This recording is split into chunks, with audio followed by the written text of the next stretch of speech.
چاہے وکلا کی ملاقات کرا دو، چاہے فیملی کی ملاقات کرا دو، چاہے ڈاکٹرز کی ملاقات کرا دو، تو ٹھیک ہے۔ اگر 14 اکتوبر تک ملاقات کرا دی تو ٹھیک ہے، ورنہ 15 اکتوبر کو ڈی چوک میں احتجاج ہوگا۔ بہرحال اس سچویشن پہ نہ حکومت اس قسم کے کسی احتجاج کو افورڈ کر سکتی ہے، بلف جتنے مرضی ماری جائے کہ ہمارے ہاتھوں سے نپٹیں گے، یہ کریں گے، وہ کریں گے۔ آج رات سے ویسے ہی پورا اسلام آباد پیک انہوں نے کر دیا ہے۔ جی ہاں، ڈی ایس این جیز جو ہے نا، وہ تک موومنٹ پہ انکار کر دیا گیا، وہ تک منع کر دیا، اس لیے گھروں کے اندر ڈی ایس این جیز اینکرز کے گھر میں چلی گئی ہے کہ وہاں سے وہ پروگرام کریں۔ لائک یہ والی پوزیشن تھی کہ کوئی نقل و حرکت جو ہے مکمل طور پر سیل پیک، جتنا بھی یہ ریڈ ایریا کے اندر ہے، اور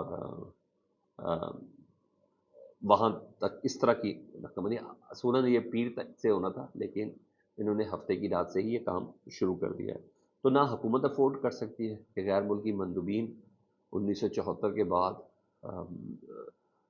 مختلف ریاستوں کے سربراہ، وزرائے خارجہ پاکستان کے اندر آ رہے ہیں، اور اس موقع پر پاکستان میں اس طرح کا کوئی احتجاج ہو۔ صرف ایک چھوٹی سی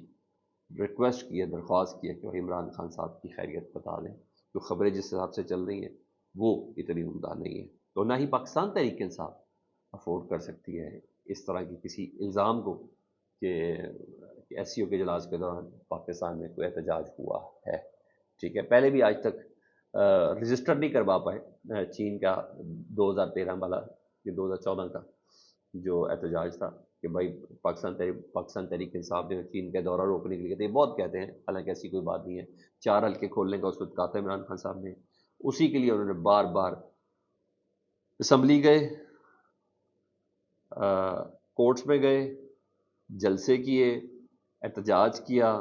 سپریم کورٹ گئے، سینٹ میں گئے، پریس کانفرنسز کی، پھر 126 دن دھرنے میں بیٹھے،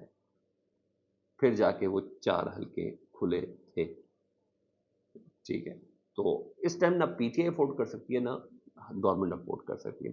اب آؤں ذرا دیگر خبروں کی طرف۔ دیگر خبروں میں جی عمران خان صاحب کی جو بہنیں ہیں نا، ان سے متعلق خبر ہے کہ عمران خان صاحب کی دونوں بہنیں جو ہیں، علیمہ خان صاحبہ اور عظمیٰ خان صاحبہ کو سخت سیکیورٹی میں اڈیالہ جیل کی بجائے جہلم جیل میں منتقل کر دیا گیا ہے۔ جو وجہ بتائی جا رہی ہے، کہہ رہے ہیں کہ دونوں کو اڈیالہ جیل میں تعداد سے زیادہ قیدیوں اور حوالاتیوں کے باعث منتقل نہیں کیا جا سکتا، اس لیے ان کو جہلم منتقل کیا جا رہا ہے، کیونکہ اب جن کو جوڈیشل ہو چکی ہے، اب وہ ضمانت کے لیے اپلائی ہے، وہ کر سکتے ہیں، اور اب پولیس کی کسٹڈی میں ان کو نہیں رکھا جا سکتا، تو اس لیے ان کو جوڈیشل کر کے جیل بھیجنا ہی تھا۔ اور اڈیالہ میں آپ کو پتا ہے ہر قسم کی پابندی، اگر ان کو اڈیالہ جیل لے جاتے تو پھر پی ٹی آئی کے پاس یہ ایکسکیوز ہوتا، بھائی اڈیالہ جیل کی تو تمام نقل و حرکت پہ پابندی ہے، تو پھر عمران خان صاحب کی بہنوں کو کیوں منتقل کیا گیا؟ لیکن بہرحال پاکستان تحریک انصاف میں تشویش کا اظہار ہے کہ عمران خان صاحب کی بہنوں کو جہلم کی منتقل کیا کہ کوئی رابطہ ہی نہ ڈیولپ ہو جائے۔ بیسیکلی تو یہی چیز ہے نا، عمران خان صاحب کی زوجہ سے کوئی رابطہ ڈیولپ نہ ہو جائے، جیل میں بہت کچھ ہو رہا ہوتا ہے، عمران خان صاحب کی وہ خیر عافیت نہ پتہ چل جائے، یا کوئی اصل حالات کا نہ پتہ چل جائے، ایسی بہت سی چیزیں جس کی بنا پر ان کو منتقل کیا گیا ہے۔ دوسری طرف آئینی عدالت کے حوالے سے سینیٹر کامران مرتضیٰ صاحب جو جے یو آئی کے سینیٹر بھی ہیں، اور جو جے یو آئی کی طرف سے جو مسودہ ہے آئینی، اس کو لکھنے والے، اس کو بنانے والے، اس کے پوائنٹس پہ ارکریزی کرنے والے بھی، اور انہوں نے لگتا ہے پیپلز پارٹی کو نا مات دینے کا فیصلہ کیا ہے، مانتے ہوئے نظر نہیں آ رہے۔ انہوں نے انکشاف کیا ہے، کامران مرتضیٰ صاحب نے، وہ انکشاف کرتے کہتے ہیں کہ صرف 150 کیسز ہیں آئینی عدالت کے نا، آئینی معاملات کے 150 کیسز ہیں، ان 150 کیسز کے لیے ایک نئی عدالت، اور اس نئی عدالت کے لیے 1 ارب روپے کے فنڈز رکھنا سمجھ میں نہیں آتا۔ یعنی نئی جو عدالت ہے اس کے لیے 1 کروڑ روپے بھی حکومت نے سنبھال کے رکھا ہوا ہے۔ خواہشیں دیکھیں کیسی ہیں۔ کہتے ہیں غریب ملک کس طرح اتنی بڑی عیاشی کر سکتا ہے، مطلب وہ کہنا چاہ رہے ہیں کہ آئینی عدالت کے لیے 1 ارب کا فنڈ، اس پہ ہمیں باقاعدہ طور پر اعتراض ہے۔ اس لیے وہ کہتے ہیں کہ ہم چاہتے ہیں کہ سپریم کورٹ کے اندر، سپریم کورٹ کی عمارت میں ایک بینچ بنا دیا جائے، اور وہ بینچ آئینی کیسز کو سنے۔ یہ انہوں نے آپ کو پروٹیسٹ اپنا بتایا، انہوں نے کہا 1 ارب روپے انہوں نے رکھا ہوا، تو دیکھیں اس پر کیا حل نکلتا ہے۔ بہرحال یہاں یہ چیز ہے، پی ٹی آئی والے کہہ رہے ہیں کہ سوال ہی پیدا نہیں ہوتا کہ ان کے پاس وہ تعداد پوری ہے نہیں کہ آئینی ترمیم لا سکے، اور بلاول صاحب کہہ رہے ہیں کہ ہمارے پاس بندے پورے ہیں،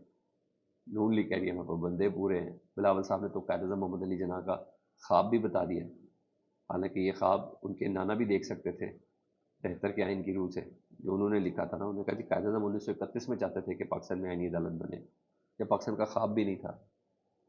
جب پاکستان کا خواب بھی نہیں تھا، بلاول صاحب یہ کہہ رہے ہیں، تو بھائی یہ خواب جو تھا ان کے نانا نے کیوں نہیں پورا کیا؟ بہت بڑا ٹارگیٹ ہے بلاول صاحب کے پاس کہ یہ کرو، اس امتحان میں پاس ہوگے تو ہمیں سمجھ آئے گی کہ ہاں تمہیں کدھر پلیس کیا جا سکتا ہے۔ فیڈ بیک سے متعلق ضرور آگاہ کریں، اپنا بہت خیال رکھیں۔ اللہم صلی علی محمد و علی محمد۔